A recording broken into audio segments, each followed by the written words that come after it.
Salut à toi, GP qui regardera cette vidéo aujourd'hui, tuto nécessaire sur le fractionnement des congés payés, qui est une notion un petit peu, difficile au départ à appréhender et souvent difficile à expliquer à, soit un client employeur, soit un salarié, soit un autre gestionnaire paye. Donc j'espère que cette vidéo va rectifier le tir. Alors le fractionnement, qu'est-ce que c'est? Quand vous travaillez lors de la période précédente, du 1er juin au 31 mai, vous faites l'acquisition normalement de 5 semaines de congés payés. Sur ces 5 semaines, il faut distinguer le congé principal qui est constitutif des 4 premières semaines de congé.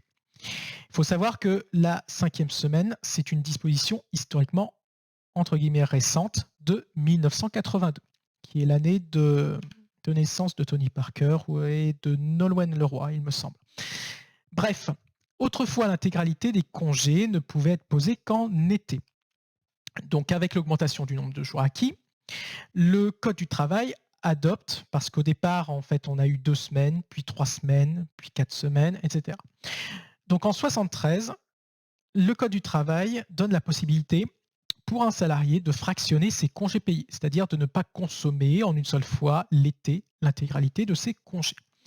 Il est clair que la prise intégrale de ces 4 semaines ne correspond plus du tout à une réalité, puisque beaucoup de salariés souhaitent garder des congés par-ci par-là, souvent en hiver ou pour correspondre aux congés des enfants ou du conjoint. Donc que dit le code du travail?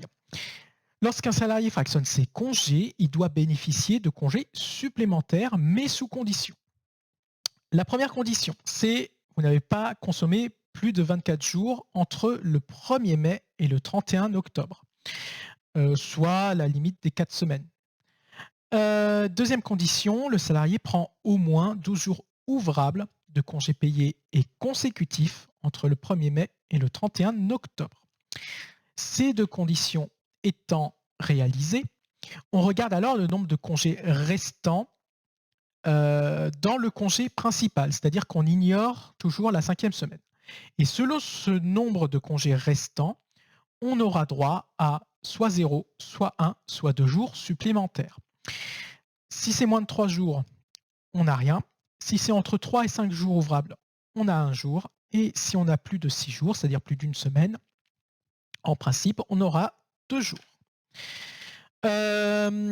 Petite note, si l'employeur ne souhaite pas appliquer les jours supplémentaires, sachez que normalement c'est interdit, puisque c'est une disposition de droit commun, et que la renonciation du salarié à ce droit ne se présume pas. Il est possible d'avoir un accord d'entreprise, de branche ou collectif qui peut prévoir une renonciation aux jours supplémentaires, sachant que s'il y a eu un accord, il y a eu une contrepartie, donc quelque part il y a peut-être d'autres avantages derrière.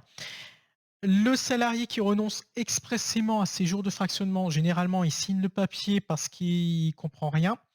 Mais sachez que, généralement, cette renonciation qui est indiquée en bas des feuilles de fiches de congé, vous avez quelques jurisprudences qui, tendent à dire que c'est interdit. Donc n'en abusez pas. Avant de conclure, donc sur le fractionnement, je récapitule ce que c'est qu'un congé principal, que les calculs sont en ouvrables.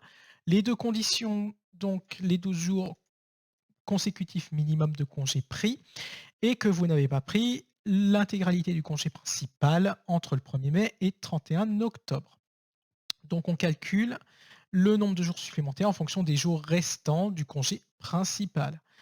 Donc ici, vous avez, les 4 semaines et une graduation, à 6 jours, 12 jours, 18 et 24 jours ouvrables et en fonction du nombre de congés supplémentaires, donc si vous avez pris moins de 12 jours, évidemment, vous n'avez pas pris les 2 semaines, donc vous n'avez pas de droit.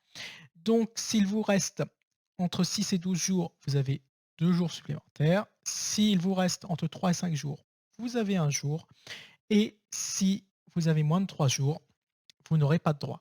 J'espère que tu as trouvé ce tuto pertinent. On n'hésite pas à commenter, liker, partager, à t'abonner, etc.